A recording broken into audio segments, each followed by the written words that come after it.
ఇక కార్తికేయ పుట్టినరోజు కావడంతో అందరూ అక్కడికొచ్చి కన్నీరు పెడుతూ ఉంటారు. ఈలోపే కేశవ బట్టలు తీసుకొచ్చి కార్తీక్ ఫోటో ముందైతే పెడతాడు.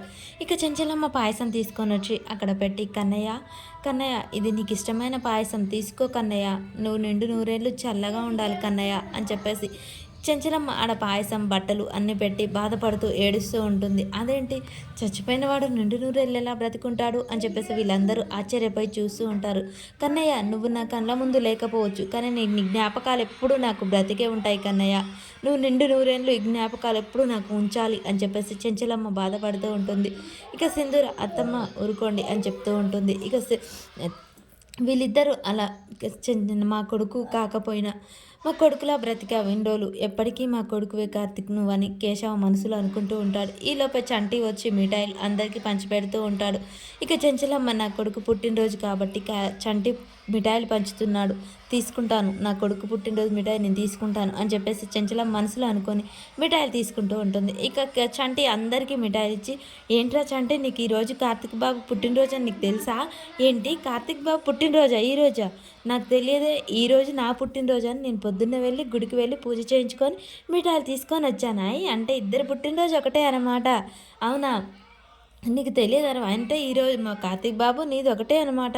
ఏమండి, ఈరోజు చంటి పుట్టినరోజు కదా, మన కార్తీక్ పెట్టిన బట్టలు చంటికి ఇద్దామండి" అనగానే, "సరే మంచిది" అని చెప్తాడు.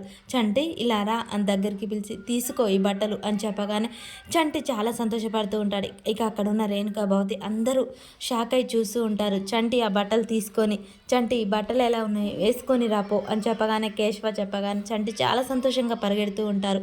ఇక రేణుకా భవతి వీళ్ళంతా చూస్తూ, "అక్క, నువ్వు చేసిన పని నాకేం నచ్చలేదక్క" అని చెప్పేసి రేణుక ఇక భవతి అంటూ ఉంటారు. "నేనేం చేయాలో చేయకూడదో కూడా మీరే చెప్తున్నారా" అనగానే, "అది కాదక్క, నా కొడుకు నీ కొడుకు ఒకలాంటి వాడే కదా, పనివాడికి ఇవ్వటం ఏంటి, ఆ బట్టలు అంతగా ఇవ్వాలనిపిస్తే నా కొడుకుకి ఇవ్వచ్చు కదా" అని చెప్పేసి రేణుక అడుగుతూ ఉంటుంది.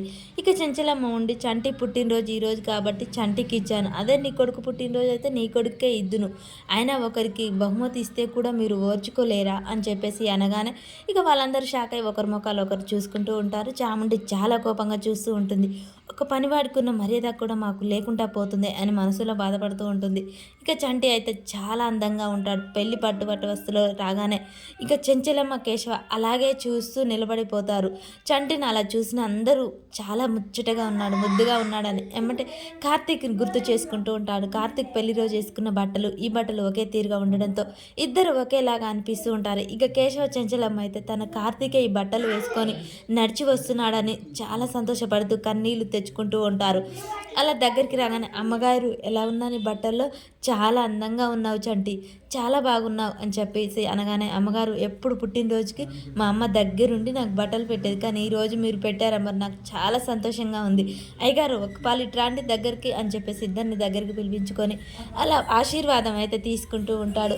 చాలా నిండు నూరేళ్ళు ఆనందంగా ఉండు కన్నయ్య అని దీవిస్తుంది. ఒక్కసారిగా చెంచలమ్మ చంటిని కన్నయ్య అని పిలుస్తుంది. అది విన్న వాళ్ళందరూ షాక్ అవుతుంటారు. మళ్ళీ ఎమ్మటే గుర్తు తెచ్చుకొని, "చంటి, నువ్వు ఎప్పుడు సంతోషంగా ఉండాలి" అని చెప్పేసి దీవిస్తూ ఉంటుంది.